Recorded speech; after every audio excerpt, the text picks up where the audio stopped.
जय हिंद दोस्तों। इस वीडियो में हम कंप्लीट मॉडर्न इंडिया के बारे में पढ़ेंगे। आइए चलिए देखते हैं। ओटोमन एम्पायर एक पावरफुल एम्पायर था जो 13th सेंचुरी के अंत में अनाटोलिया में उभरा।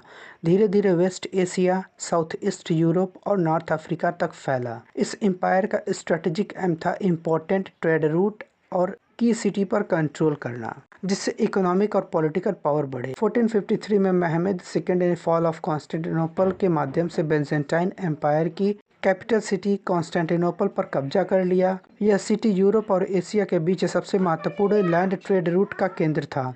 इस विक्ट्री के बाद ओटोमन एम्पायर ने मेजर ट्रेड रूट पर कंट्रोल कर लिया और यूरोपियन ट्रेडर पर हैवी टैक्सेस और रेस्ट्रिक्शन लगा दिए। इस सिचुएशन ने यूरोप में इकोनॉमिक प्रेशर पैदा किया, क्योंकि स्पाइस, सिल्क और लग्जरी गुड एशिया से लाना महंगा और मुश्किल हो गया।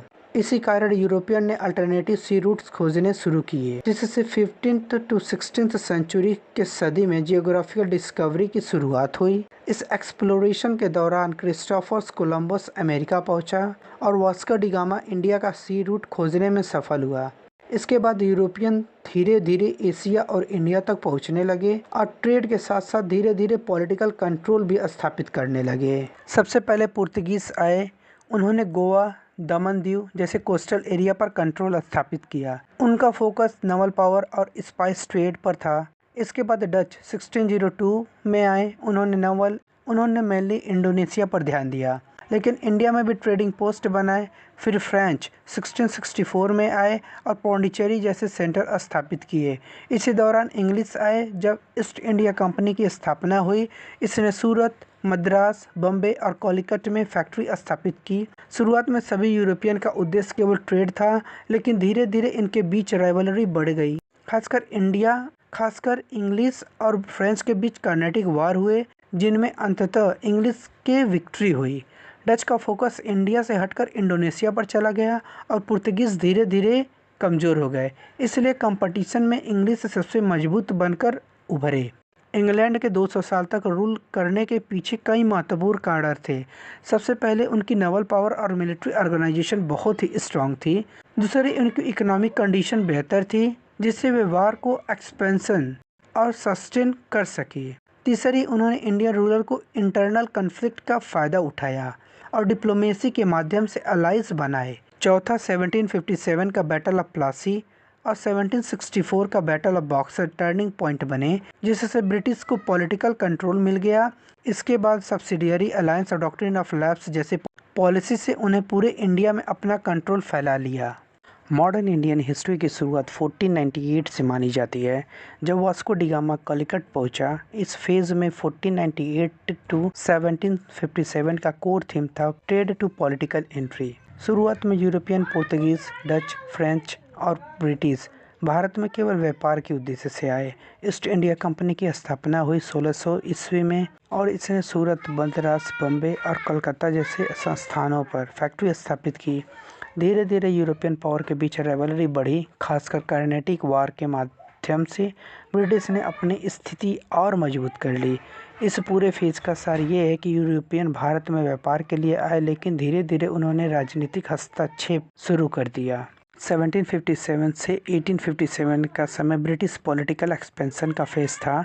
इसका कोर थीम था ट्रेड टू एम्पायर। इस फेज की शुरुआत बैटल ऑफ प्लासी से होती है। ब्रिटिश ने पहली बार राजनीति सत्ता हासिल की। बैटल ऑफ बॉक्सर ने उनकी स्थिति और मजबूत कर दी। 1765 में दीवानी राइट मिलने से ब्रिटिश को बंगाल की रेवेन्यू कलेक्शन का अधिकार मिला और डुअल गवर्नमेंट सिस्टम लागू हुआ। आगे चलकर वेलेस्ली की सब्सिडियरी अलायंस और डलहौजी की डॉक्ट्रिन ऑफ लैप्स जैसी नीतियां ने इंडियन स्टेट को ब्रिटिश कंट्रोल में ला दिया।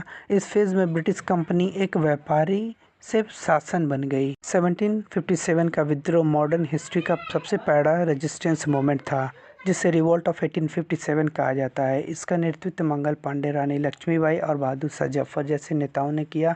इसका कारण पॉलिटिकल, इकोनॉमिक, मिलिट्री और रिलीजियस सभी प्रकार के थे। हालांकि यह विद्रोह सफल नहीं हुआ, लेकिन यह एक टर्निंग पॉइंट साबित हुआ, क्योंकि इसके बाद कंपनी रूल का अंत हो गया और शासन सीधे ब्रिटिश क्राउन के हाथों में चला गया। 1858 से 1885 तक का यह फेज क्राउन रूल और रिफॉर्म का था, जिसमें ब्रिटिश सरकार ने भारत का डायरेक्ट कंट्रोल स्थापित किया। गवर्नमेंट ऑफ इंडिया एक्ट 1858 के तहत शासन ब्रिटिश क्राउन के अधीन आ गया और क्वीन प्रोक्लेमेशन के जरिए क्वीन प्रोक्लेमेशन जारी की गई। इस दौरान रेलवे, टेलीग्राफ, मॉडर्न इंफ्रास्ट्रक्चर का विकास हुआ, लेकिन साथ ही इकोनॉमिक एक्सप्लॉयटेशन भी बढ़ा। दादाभाई नौरोजी ने ड्रेन ऑफ वेल्थ थियोरी के माध्यम से बताया कि कैसे भारत की संपत्ति ब्रिटिश में जा रही है। इस फेज में ब्रिटिश ने अपना कंट्रोल मजबूत किया, लेकिन भारतीयों में असंतोष बढ़ने लगा। 19वीं सदी के दौरान रिलीजियस रिफॉर्म मूवमेंट भी उभरे, जो कॉलोनियल रूल, वेस्टर्न एजुकेशन और क्रिश्चियन मिशनरी के प्रभाव का परिणाम थे।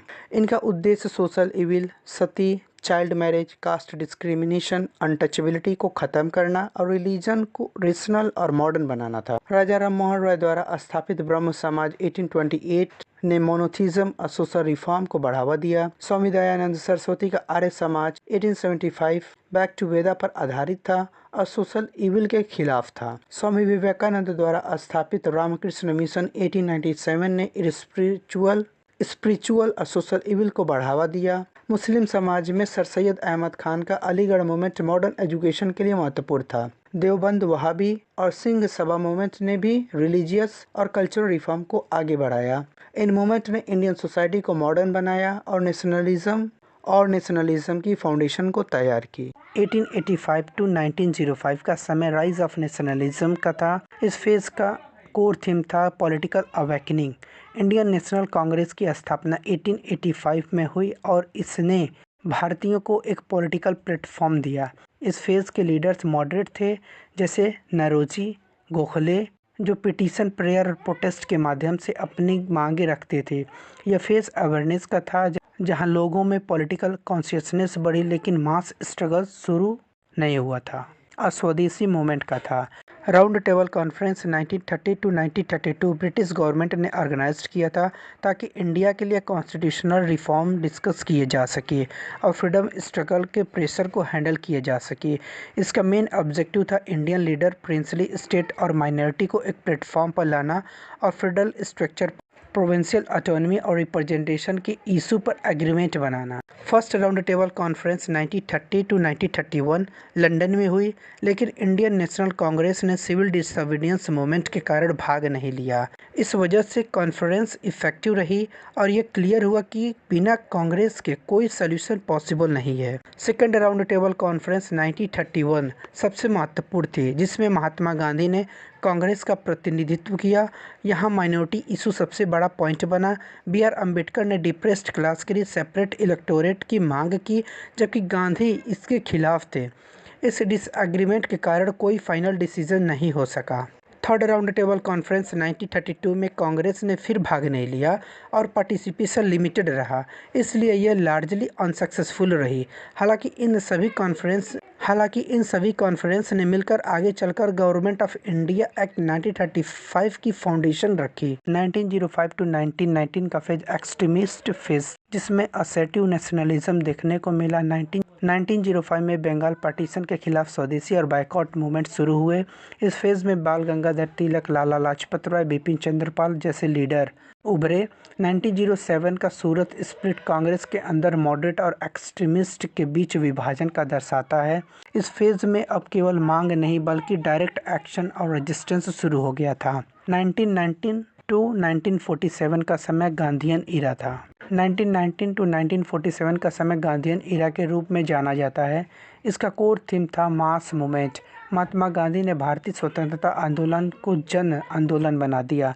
चंपारण, खेदा और अहमदाबाद से शुरुआत करते हुए उन्होंने non cooperation movement 1920, civil disobedience movement 1930, quit India movement 1942 जैसे आंदोलन का नेतृत्व किया। इस फेज में पहली बार पूरे देश की जनता स्वतंत्रता संग्राम में सक्रिय रूप से शामिल हुई। अंततः 1940 टू 1947 का फेज टुवर्ड द इंडिपेंडेंस का था, जिसमें पावर ट्रांसफ़र की प्रक्रिया हुई, क्रिप्स मिशन आए, कैबिनेट मिशन आए और माउंटबेटन प्लान जैसे प्रयासों के बाद अंततः 1947 में भारत को स्वतंत्रता मिली। लेकिन इसके बाद साथ ही पार्टीशन ऑफ इंडिया भी हुआ। इस प्रकार भारत को आज़ादी मिली, लेकिन इसके साथ विभाजन की पीड़ा भी झेलनी पड़ी।